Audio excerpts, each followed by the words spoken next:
Good morning, folks. This is Anne Marie. Today is Thursday, August the 15th. Yes.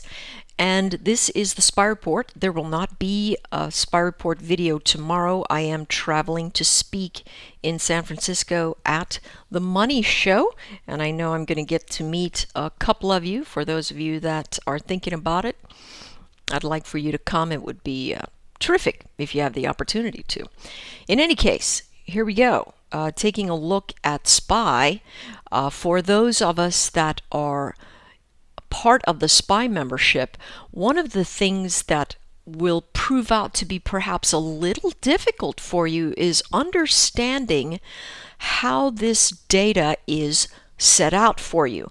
And so today, I want to talk a little bit about how the formations look. And this is the SPY report for the swing trades. Right now, none of the swings have triggered, which is great because the market is in a very choppy sideways space. Please remember this. If I say go short below, and there is a gap downward in the market before the open, do not take this if it opens up. For instance, at the Qs, I say, hey, take this short below 75.86. If the chart opens up at 75.43 and all the way down here is 75.39, that's not the good thing to do. So you want to make sure that if your charts are gapping either up or down, that you do not have an automated trigger to enter, because gaps will have a tendency to fill, and that's going to give you poor fills, an increased risk, and the likelihood of reversal that you don't make any money in that trade. All right, so use caution there. For those of us that are able to look at our charts a little bit more, you can choose an aggressive entry at the rejection of a specific area. Now, for those of us that are newer also, that might be interested in Ditto Trade, Ditto Trade is the new service here that uses some of the triggers that I have in the charts and puts them in an automated alert system that allows you to say, hey, listen, I'm going to participate in that trigger right there. I'm going to move specifically as the trigger tells me to, and those trade alerts are available from Ditto Trade. As Ditto Trade becomes a little bit more flexible in terms of when things execute and how they execute, we will be moving to the actual lead trader formation that they have. All right, so that's it. If we take a look at the SPY intraday formations, we can see that a number of things actually did trigger. And so what I want to do is take a look at what you might do when something triggers. Okay, so we are looking at SPY right here. And SPY opened up. Here's the August 14th. That's yesterday. Again, wrong date. The formation, the format did not fill it in automatically like it's supposed to, but I believe that we fixed that. So here we have starting the day, we gapped down, we moved up to 169.80. Here's the SPY. It's at above 170.19 or at the bounce off 169.28. Now, it opened at 169.47, okay, or somewhere around there. So in essence, it is a bounce off 169.28 because there is a gap down, and the gap did hold, and it moved into 169.80. But this has 169.85 as a target. If at the open with the gap down, you decide, hey, listen, it's higher than 169.28, so I'm going to go long, which is okay to go long if you have a gap event that brings you down into support and you're looking for the long. So you could take that, but if it gets up into 169.80 and it doesn't get to 169.85 and begins to back down, you should not keep this trade all the way down into 168.40. That's not appropriate. What you would want to do is take it at the low of the opening candlestick, right? This is a 30-minute candlestick. You take it at the low of that. You might want to take it at the low of the 15-minute candlestick, but nevertheless, you can take the trade off the bounce if it opens up above it, okay? And it begins to move upward. Notice this wick though.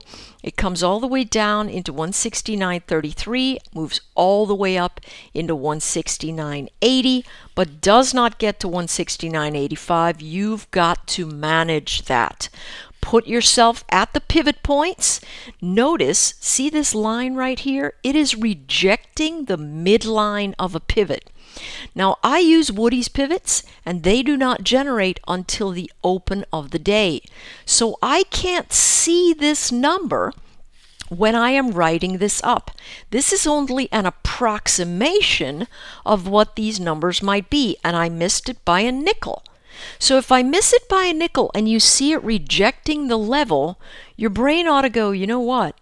I probably need to get out of this trade and take my pennies. Again, this is intraday movement.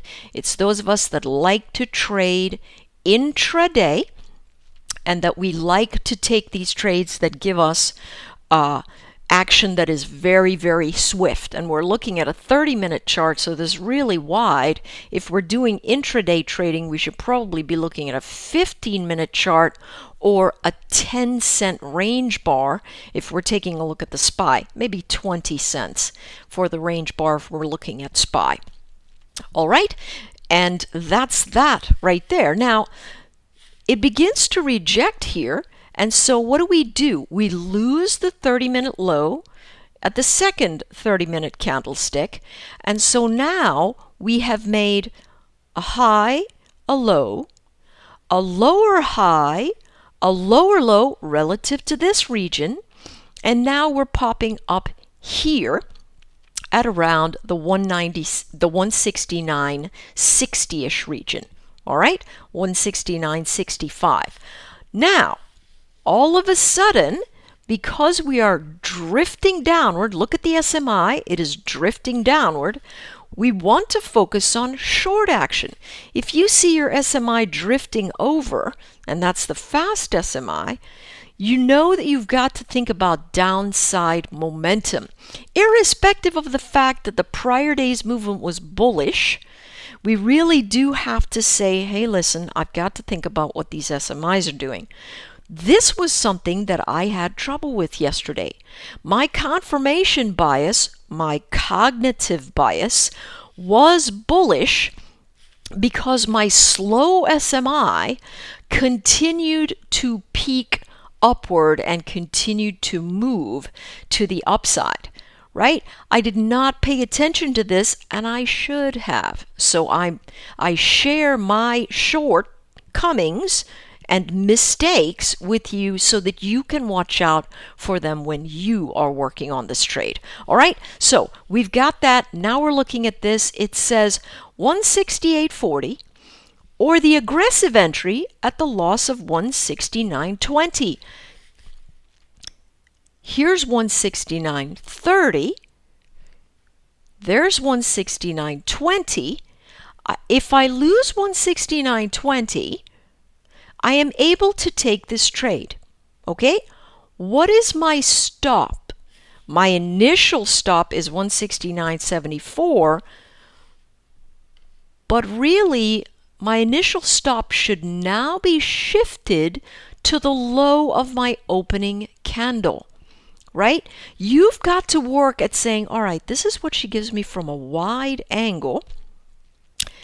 If I've failed the 169.85 and I've failed the 169.35 and I've moved down into this 169.20 and I'm failing that, I do realize that I can use my 200 on my 30-minute.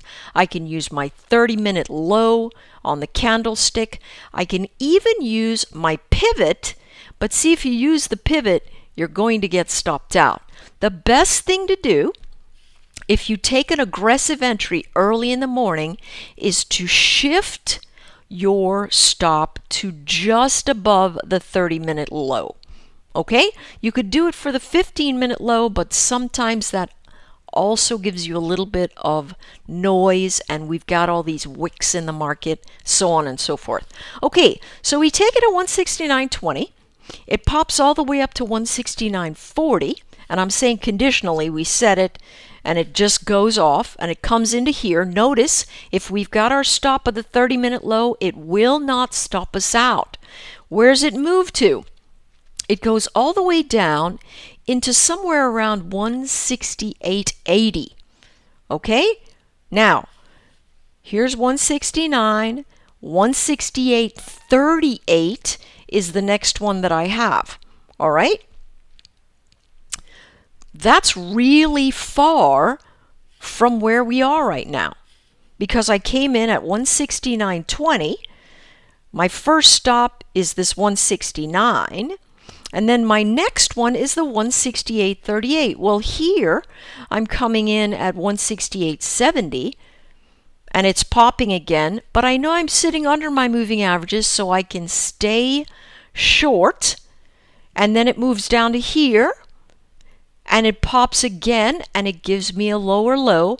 All of this time, just so long as I am making lower highs and lower lows, I can stay in the trade. Now this morning it looks like I'm going to be able to get down into my target, but if you're intraday trading at the end of the day, you've got to come to a space where you go, well, wait a second, this thing is holding these support levels right here, this 168.74, it's holding it pretty well. What do I need to do right here? Well, what you need to do right here is say, do I want to stay short overnight? Is there something telling me that I can do that? This is moving downward. This is moving downward. Answers suggest yes. If it gaps up into the morning, there's a chance that we're going to get stopped out, right? There is a chance we're going to get stopped out. Our break-even event would be at that loss of the 169.20-ish area, which is right about here. Okay, so what we need to do is say, all right, I'm going to take part of my profit off and I'm going to let some of it run, because everything is telling us that we have downside momentum. Our volume bars are holding pretty well. We've got more negative volume than positive volume towards the end of the day, particularly that negative volume begins to pick up. All right, so that's exactly how you look at that. Now play this video over and over again until you understand this. Remember, a lot of us here, the reason I'm doing this right now, reason it's a little bit longer, is because there are a lot of us that have been upgraded from bronze to SPY for the month of September, who do not have the adequate trading skill to really work through a worksheet like this. And so my reason for allowing you this access is for you to see that you can have a very structured price movement action, but it also involves you thinking about the charts and understanding overall what you need to be looking at. Formation, where I am in relation to my moving averages, and so on and so forth. All right, let's hop in right now to the day and what we're looking at. Very bullish, bearish event yesterday. Opening here and then running right down, ending near the lows of the day. Actually almost right at the lows of the day, and sitting at the 200. Now, what do I expect? The break down below the 200 will imply a bounce up to retest that broken event. Okay, so that's just natural. Now notice the slow SMI is flat, the fast SMI is still trending downward, so we've got a little bit of noisy action. Listen, the brand new SPY levels are up. You want to go in there. They have been significantly adjusted to take into account what it is that's going on with the charts, so that you can step in to the trade and manage it more properly. We are still in a congestion zone. We could be in some kind of bullish flag. We could be in a pennant. We just could be in some kind of sideways chop. It looks to me like it's sideways noise.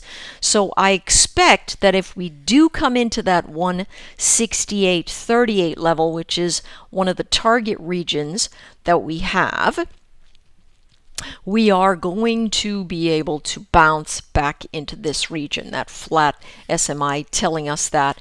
So what are we looking for?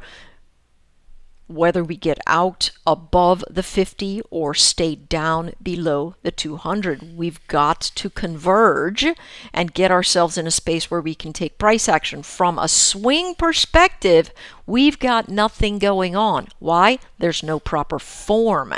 There's no proper form for us to trade. We've got to wait for the break of the forms in order to get ourselves into the right space. All right. IWM, not quite as bearish, still hasn't come down to the 200. Guess where it's coming? Yeah, it's coming down into the 200. That is very, very likely. Should it bounce there? Probably, right? This is sitting in the neutral zone still, but with the possibility of upside momentum. Notice the 200 is still sharply positive, and we haven't had any kind of crossover whatsoever on the hourly chart, right? Even the 30-minute chart still has positive price action. Look at how tightly these things are bound together. And this flat price action is causing, it's not causing it, it's going to be visible with sideways jagged price movement. And so what are we looking for? The test here, or the breach above the weekly pivot. Excuse me, that's the daily pivot. The breach above the prior day's pivot. These are yesterday's pivot actions. And then we're going to move. Now look at all the congestion we have. We have a monthly resistance level 1 pivot. We've got a daily support level 1 pivot. We've got a weekly midline between support level 1 and the pivot. So we've got a lot of things congesting here, and so the chart action is very, very noisy. You've got to pay attention. If the trigger says go long at the bounce off of this level and you take it, and it gives you a lower high, and it doesn't come in to say the target of 104.60 like we're looking at, but it collides into the pivot and loses it, guess what? Probably going to be downside action. Look at the fast SMI to tell you what's going on. If you take a long off the bounce, and it gives you a lower high or starts rejecting, that fast SMI will be rolling over if you're going to have continued short action. Again, blog levels today, very, very precise, telling us where to trade. You can access that once you sign in. Taking a look at the Qs have stayed positive, doing much, much better overall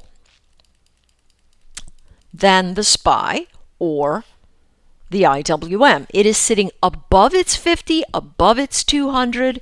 It's still got trending action. It's sitting at the top of the neutral zone, but still anything above 0 implies positive price action. Anything below 0 implies some sort of negative price action. Not always, but in most part. And as you can see, we're sitting above 0 and we continue to climb. Overall, look at the wave formation. We've got that's a break here, right? Meaning this here is lower than that, so there is a little bit of noise there, but we consistently have a series of higher lows. These higher lows being met by sellers, certainly, but the higher lows are still pressing us forward. Remember, if you do remember this, let's go to the daily chart here. We still have this target region of 78.50, right? So that is still something that is up there on the horizon, likely to be moved. There is the event right there, so we're moving in it. The midline is about 77.50. So if we continue to hold, that's probably where we're grinding to. Now, it's very unusual that it continues to do that, but it is what it is. If we lose the 50, we're in all of this noise, right? So it's much better for us to wait to lose this noise. We could probably get in about here below 76.60. But the ideal space, which is written in the blog, is going to be underneath this congestion or at the very loss of 77, right? Maybe 76.95. That would be the aggressive space for us to look at, okay?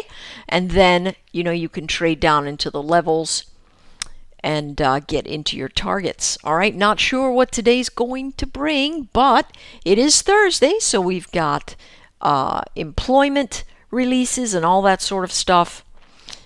Could be a very, very interesting day. This is options expiration week, so there could be also a lot of volatility. What does that mean? Be careful. All right, a very long SPY report, but it should be up nice and early for you. Good luck trading today.